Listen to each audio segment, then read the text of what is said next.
আমি আজ চলে এলাম এক সত্যি অলৌকিক বা ভৌতিক ঘটনা তোমাদের জানাতে, যেটা আমার সাথে শেয়ার করেছে আমারই এক সহকর্মী।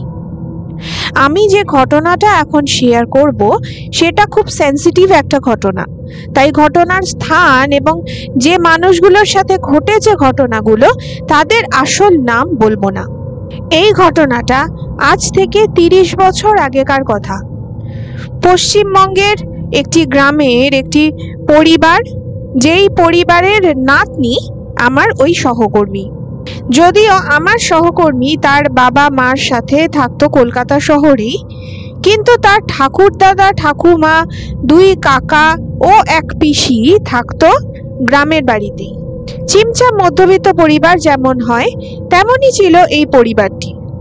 2 কাকা ছিলেন বিপরীত ধর্মী। বড় কাকা ছিলেন খুব প্র্যাকটিক্যাল একজন মানুষ, গ্র্যাজুয়েশন কমপ্লিট করে চাকরির জন্য চেষ্টা করছিলেন। আর ছোট কাকা ছিলেন ভীষণ উদাসীন একজন মানুষ। ঠাকুর পুজো করতেন, মা কালীর ভক্ত ছিলেন, গীতা পড়তেন রোজ। হঠাৎই একদিন ছোট কাকা নিরুদ্দেশ হয়ে যান। চিঠিতে লিখে যান তিনি ফিরে আসবেন চিন্তা না করতে। বাড়ির সবাই তো ভয়ে অস্থির। খোঁজ খবর করেও কোথাও পাওয়া গেল না ছোট কাকাকে। প্রায় 6-7 মাস পরে ছোট কাকা ফিরে আসলেন, কিন্তু অন্য একজন মানুষ হয়ে। তিনি এখন মা কালীর একজন ভক্ত, একজন তন্ত্র সাধক। বাড়ির পাশেই খড়ের ছাউনি দিয়ে মা কালীর একটি মন্দির প্রতিষ্ঠা করলেন। প্রতি অমাবস্যাতে শ্মশানে গিয়ে সাধনা করতেন। ধীরে ধীরে ছোট কাকা বেশ কিছু অলৌকিক শক্তি অর্জন করেন। গ্রামের বহু মানুষের উপকার করতে শুরু করলেন তিনি। ছোট কাকার খ্যাতি অনেক গ্রামেই ধীরে ধীরে ছড়িয়ে পড়তে থাকে। এদিকে এত ঘটনার মধ্যে পিসির মধ্যে একটা পরিবর্তন আসে। পিসির বিয়ে ইতিমধ্যে 2 বার ঠিক হয়ে 2 বারই ভেঙে গেছে। গ্র্যাজুয়েশন কমপ্লিট করে পিসি পুরোপুরিভাবে বাড়িতে বসে পড়েছিলেন। ছোট কাকার এই পরিবর্তন পিসি কোনোভাবেই মেনে নিতে পারতেন না। সবাই যখন পিসির সামনে ছোট কাকার প্রশংসা করত, পিসি সবার সামনেই ছোট কাকাকে ভণ্ড, ঠক এই সমস্ত বলে অপমান করতেন। পাড়া প্রতিবেশী আত্মীয়রা সবাই মোটামুটি জানতো যে ছোট কাকাকে তার নিজেরই বোন একদম সহ্য করতে পারতো না। বেশ কয়েক মাস পর থেকে বাড়ির সবাই লক্ষ্য করতে শুরু করলো কিছু অদ্ভুত ব্যাপার। সন্ধে হলেই সারা বাড়িতে কেমন একটা গা ছমছমে আবহাওয়া তৈরি হতো। পিসি রাতের রান্নার পরে খাওয়া দাওয়া শেষ করে পুজো করতে বসতো। অনেকবার পিসির মা মানে ঠাকুমা জিজ্ঞেস করতেন যে খাওয়ার পর পুজো কেন করেন, কিন্তু পিসি বলতো যে পুজোর আবার কোনো সময় হয় নাকি। ঠিকঠাক কোনো উত্তর না পেয়ে ঠাকুমা এক সময়ের পর আর কিছু বলতেন না। ঠাকুমা খেয়াল করতেন যে পুজোর পদ্ধতিটাও একটু অন্যরকম, যেন মেঝেতে সিঁদুর দিয়ে কিরকম একটা ছক আঁকা, আবার ছকের মধ্যে মাটির প্রদীপ জ্বালিয়ে কিছু অজানা মন্ত্র উচ্চারণ করত পিসি। আগে রাতে পিসি ঠাকুমার সাথে শুতো। ধীরে ধীরে ঠাকুমার সাথে পিসির রাতে শোয়াটা বন্ধ হয়ে গেল। পিসি একা একাই থাকতো, কারোর সাথে কথাও খুব কম বলতো। ধীরে ধীরে ব্যাপারগুলো বাড়তে শুরু করলো। পিসি এবার নিজের রান্না আলাদা করত। ঠাকুমা কিন্তু এবার বুঝতে পারেন যে পিসি যেই পুজোটা রোজ প্রায় সারা রাত ধরে করেন সেটা কোনো সাধারণ পুজো নয়।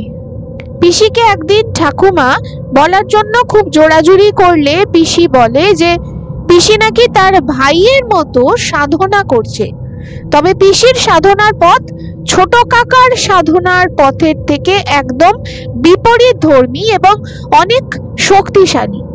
পিসি আসলে ভেবেছিল যে তন্ত্রচর্চার এই অপবিদ্যা খুব তাড়াতাড়ি আয়ত্ত করে খুব সহজেই ছোট কাকার থেকে আরো বড় একজন সাধিকা হতে পারবে। বছর এইভাবে কেটে গেল। পিসি ধীরে ধীরে তার পুরনো জামা কাপড় ছেড়ে কালো শাড়ি পরতে শুরু করলো, কপালে বড় লাল টিপ। গ্রামের কিছু মানুষ পিসির কাছেও আসতো কালো জাদুর মাধ্যমে মারণ, উচাটন, বান মারা, প্রেত চালান ইত্যাদি খুব খারাপ নিম্নতন্ত্রের কাজগুলো করে শত্রুর ক্ষতি করার জন্য।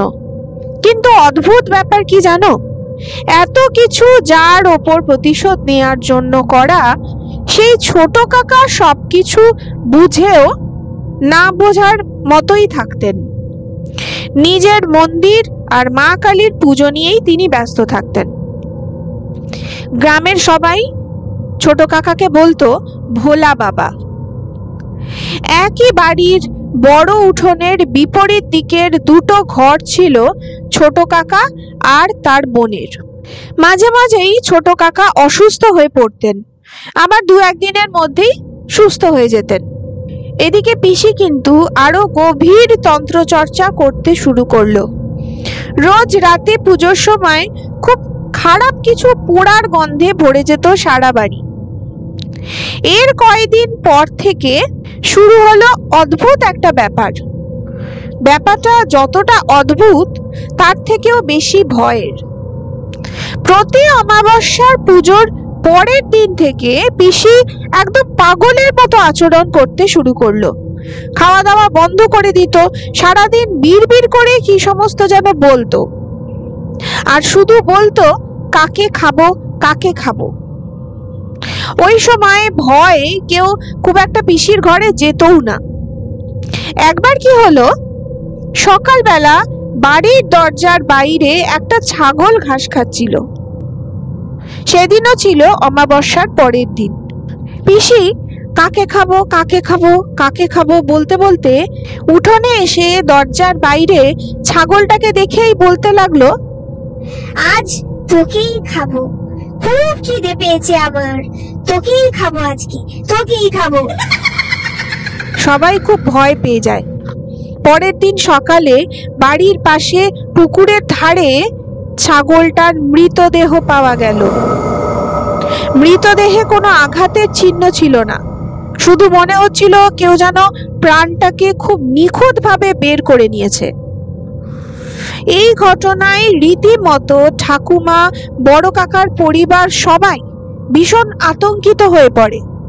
পিসি কিন্তু আবার একদম নর্মাল, রোজকার মতো। এর পরেও প্রতি অমাবস্যার পরের দিন ছোটখাটো কিছু না কিছু মরা পাওয়া যেত পুকুরের আশেপাশে।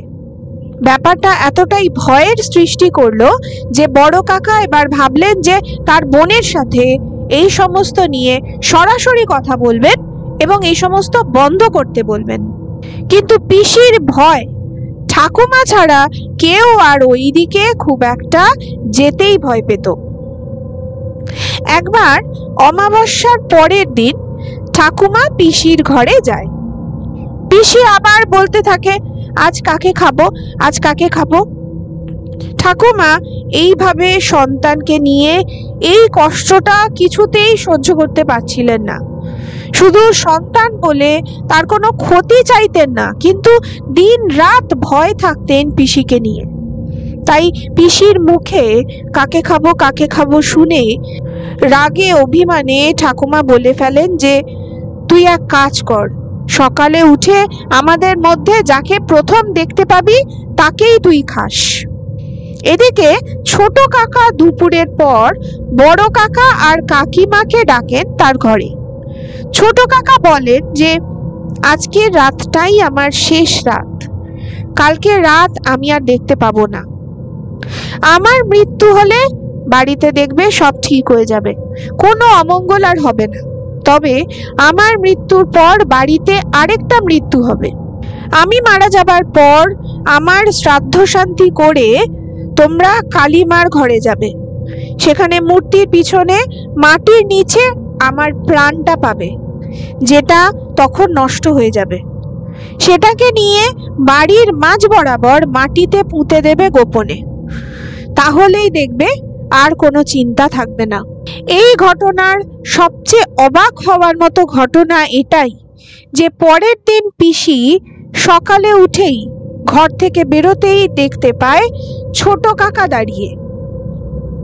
এরপর দুপুরবেলা হঠাৎ করে ছোট কাকা মন্দিরে অজ্ঞান হয়ে পড়ে যান, আর সেই জ্ঞান আর কখনো ফেরেনি।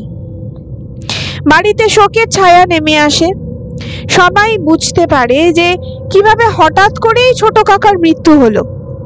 কিন্তু এটা অবশ্য বোঝা গেল না যে ছোট কাকা বাড়ির অশুভ প্রভাব পুরোটাই নিজের ওপর নিয়ে কি মৃত্যুবরণ করলেন, নাকি খুব স্বাভাবিকভাবেই ছোট কাকার মৃত্যু হলো। যাই হোক, ছোট কাকার শ্রাদ্ধ শান্তির পর গোপনে বড় কাকা এবং কাকিমা মা কালীর মূর্তির পিছনে মাটির নিচ থেকে পেল একটা অদ্ভুত জিনিস। জিনিসটা সিঁদুরে মাখা, অনেকটা আমের আটির মতো দেখতে, যেটাতে তখন পোকা লেগে গেছিল। সেই জিনিসটাকে বাড়ির মাঝ বরাবর পুঁতে দেয়া হলো। তারপরের দিন থেকেই পিসির ডায়রিয়া শুরু হয়। অবস্থার অবনতি হওয়ায় হসপিটালে নিয়ে যাওয়া হয়, কিন্তু অ্যাকিউট ডিহাইড্রেশনে পিসি মারা যান। বন্ধুরা, পরবর্তীকালে এই পরিবারের আমার যে সহকর্মী, তার বাবা, বড় কাকা, ঠাকুমা সবাই মারা যান এবং ওই বাড়ি ভেঙে ওখানে তৈরি হয়েছে একটা লাইব্রেরি। ওই বাড়িতে আর কেউ থাকেন। ছোট কাকার ছাউনি দেওয়া সেই ছোট্ট কালী মন্দির এখন পাকা মন্দির হয়েছে। তবে এখনো ওই বাড়ির ভোলা বাবা অর্থাৎ ছোট কাকার কথা গ্রামের বয়স্ক মানুষরা কিন্তু মনে রেখেছে। হিংসা, পরশ্রীকাতরতা কিভাবে শুধু একটা মানুষকে না, গোটা পরিবারে কিভাবে কুপ্রভাব ফেলতে পারে, এই ঘটনাটা তারই প্রমাণ। বন্ধুরা, আমার সহকর্মীর পরিবারে ঘটে যাওয়া এই সত্যি ঘটনা তোমাদের কেমন লাগলো জানিও। হয়তো চোখে দেখা ভূত এখানে নেই, কিন্তু একটা পরিবার কিভাবে আস্তে আস্তে ব্ল্যাক ম্যাজিক এবং তন্ত্রচর্চার কুপ্রভাবে বিপর্যস্ত হয়ে পড়ল, সেটাই এই ঘটনায় বোঝা যায়। আজকের সত্যি অলৌকিক ঘটনা তোমাদের কেমন লাগলো কমেন্টে জানিও। ভালো লাগলে অবশ্যই লাইক, শেয়ার করো এবং এখনো যারা সাবস্ক্রাইব করোনি, দেরি না করে আমাদের চ্যানেলটা সাবস্ক্রাইব করে দাও এরকমই অনেক অনেক রোমহর্ষক সত্যি ভৌতিক বা অলৌকিক ঘটনা শোনার জন্য। তাহলে আজকের মতো টাটা, গুড বাই।